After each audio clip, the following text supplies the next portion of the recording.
Hey, how's it going, YouTube? How y'all doing today?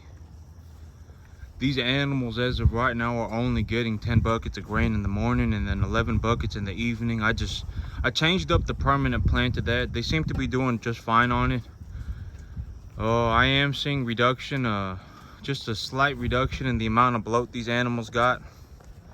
This bison right here, he been bloating a little bit. He's just been having a little bit of bloat, but that's cleared up. And I ain't seeing any more bloat going on. When I feed them 11 buckets in the morning and then I feed them 11 buckets in the evening again, I see them bloating a little bit. And so I've reduced it to 10, 11, and I ain't seen any bloat. So, the animal's health is number one. That's always the most important thing. And I don't really want animals bloating on a regular basis.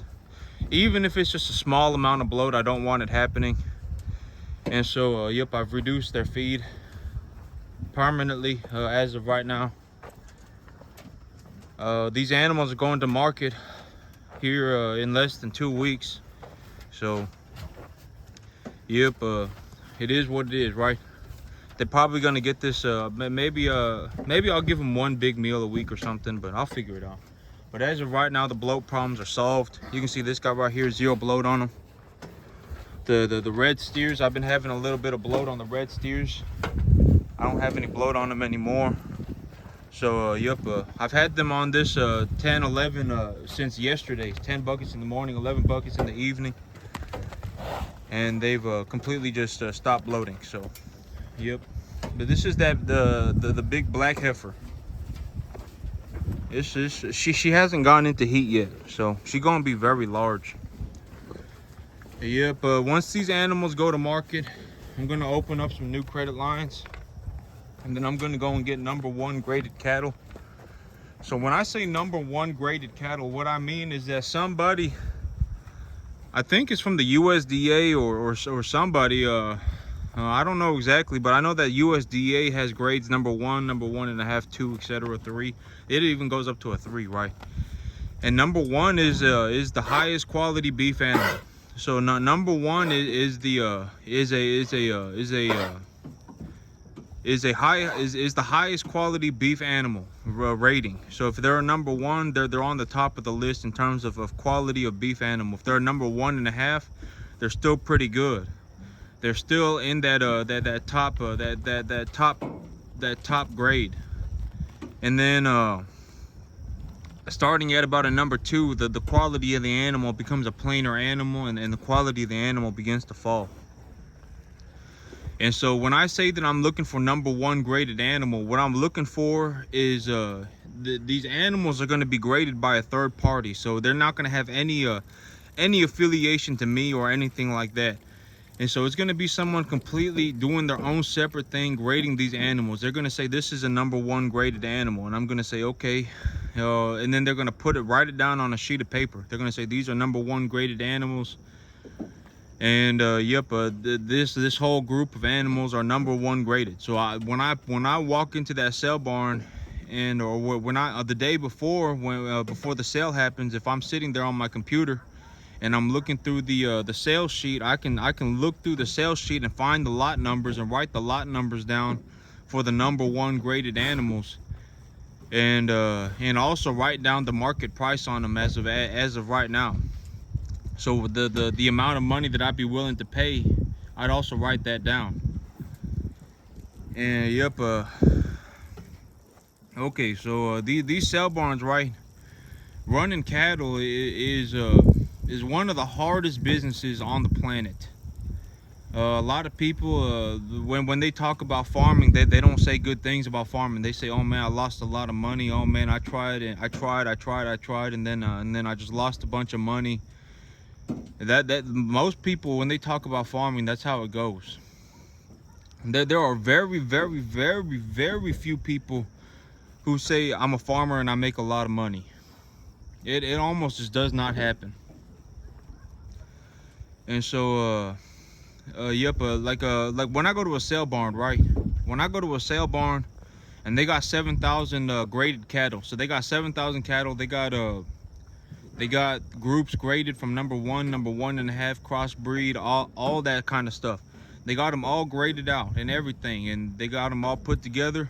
If there's 7,000 cattle, they're gonna, like this last sale that happened over here at the graded sale barn, at that particular sale with the graded cattle, there were 7,000 cattle and there were 31 buyers. And so that gives a lot of people an idea of how few farmers there are on the planet. Almost, because these sale barns, right, it's a big opportunity for farmers to make money. And in a capitalistic society, the whole idea of capitalism is that the currency is worth something. The currency has to have value, and if somebody has an opportunity to better themselves financially, they will take it. And so for the better or for the worse, right? I mean, some people do immorally wrong things to make money. And some people, but not everybody does. Some people make a good, honest, squared away living. Some people make there's a lot of people, there are a lot of people on this planet who make an honest living. And so that's one of the huge benefits of capitalism, is that people get that opportunity to make an honest living. Because in the communist system, the money isn't worth anything, practically hardly anything. I think they say that one of these famous communists, they said if you wanna get rid of capitalism, the first thing you have to do is debauch the currency. And so once the currency is not worth anything, capitalism or communism, it's easy to make communism take over. And so I know that's something that someone said. And so, yep, the moment everyone starts saying everything should be free, that's communism. Essentially, the currency is not worth anything. But let's say like the cattle industry, right? The cattle industry got 7,000 cattle in a sale barn, all graded, all that, everything, the highest quality cattle in the area, everything. And it brings in the most buyers. They're going to be about 30, there was 31 people to bid on 7,000 cattle 2 weeks ago. But that gives people an idea of how few people actually farm. Each one of these farmers, each one of these people in that sale barn, they're going to have to each raise about 200 cattle, 235 cattle to clear those numbers. And so, I mean, but that gives people a rough idea of what's going on. And let's say I go into a sale barn, right? And let's say I'm in there to purchase 2.5 weight cattle, 3.5 weight cattle, and there are 30 buyers in there. Out of those 30 buyers, how many of those buyers are going to be in there to buy 2.5, 3.5 weight cattle? Out of those 31 people, maybe 3. And then out of those 3, they're going to bid on each other. And then one person's going to win. But that's how the world works. There is only one person who's a 10, essentially, who gets to purchase the cattle. There's only one person. It's not, oh my God, they get to win, I get to win, everybody gets to win. That's not how the world actually works. Some people, they don't get to win because they don't do very good. And it just is what it is, right? And so when actually looking for somebody, when creating criteria, it doesn't matter. It could be for a loan, it could be for who's the prettiest person on the planet or whatever. The more criteria that there are, the shorter the list becomes. Like, let's say I'm a banker, right? And I'm looking for people to take loans. I'm like, man, I want to start calling people today to find people who are going to take loans. I'm not just going to start calling people out of the yellow blue book. Hey, or I'm not going to start just calling people out of the yellow book. I'm not just going to start calling everybody. Hey, Jay, knock it off. I'm not just going to start calling everybody, right? There's only a very, very, very small group of people who are able to take these loans. And so, it's like, let's say I'm looking for somebody to take a $100,000 loan, right? How many people, on this planet, or how many people, like, let's say there's a city with 100,000 people and there's a bank in that city. How many people out of that 100,000 people are proactively looking to take a $100,000 loan? Almost nobody. Almost nobody. And so, I mean, the more criteria there are, and okay, here's a good way to look at it, right? Let's say there's a young woman looking for a man, right? This is a good way to look at it. Let's say there's a young woman looking for a man, and this young woman, in her mind, she's come up with this list of things that she wants. She wants a man who's ripped. She wants a man who's under 30. She wants a man who makes $100,000 a year or more. How many people does that short the list down to? Under 30, makes $100,000 a year, ripped, over 6 foot, over 6 foot tall. How many people does that short the list down to? Maybe a 10 to 100 people on the entire planet, right? On the entire planet, maybe there's 10 people or 100 of these people. And so that's a good way to look at things. Is that imagine it like that. Imagine being a woman looking for a man and having a criteria for things. You're gonna have about 10 people, 100 people on the entire planet who actually fit these criteria. And it's the same way for the cattle. Who on this planet is actually looking for 2.5 weight, 3.5 weight, #1 graded animals? And then shrink that down to who is looking for 2.5 weight to 3.5 weight animals within a 200-mile radius of Dallas-Fort Worth, of DFW. And now you're talking about maybe 3 to 5 people. Realistically, almost nobody.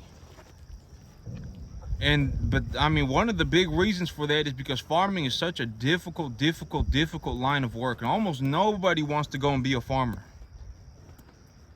And you know, I mean, it just is what it is. It's incredibly hard. I mean, how many people do I know? I don't personally know anybody who is looking for 2.5 to 3.5 weight cattle except for me. #1 graded 2.5 weight to 3.5 weight animal. I don't personally know anybody who's looking for these for animals like that except for me. I'm the only person that I personally know. And when I walk into a sale barn, right, and I go in and I bid on cattle, most of these people are extremely old. They're gonna be like over 55 years old. Most of these cattle people, they old people. I'm really the only person that I even know who goes into a sale barn at my age and purchases $40,000 worth of cattle. And so I don't know what's going to happen in 15, 20 years when these people start passing away. Some of these people, man, I would say about a third of the people, a quarter of the people in there buying cattle are like over 80. They're like over 70. About 1 in 4 of them are that old. And I don't know what's going to happen in 20 years. Because when I go into the sale barn, I mean, a lot of these industries, they require young people. They rely on young people to drive the industries, to bring money into the industries and to make money in the industries and reinvest into the industries, etc., etc. They rely on young people. But farming, man, if you go, it don't matter what it is. You can go to a whatever. You can go to a corn growers, whatever, expo or something, or a sale barn or whatever. And most of these people that are in these sale barns are extremely old. They're over 55, and I would say about 25% of them are over 70 or over 65. And I'm the only person that I've ever seen at my age that goes around looking to purchase cattle. And there's a big reason for that. And it's because, I mean, well, almost nobody wants to do this work. I don't know anybody who goes, oh man, I want to be a cattle rancher when I grow up. I mean, it just doesn't happen, right? Oh man, I want to go be a farmer when I grow up. It just doesn't happen. It's very, very rare. But that's it for me today, YouTube. Y'all have a good one.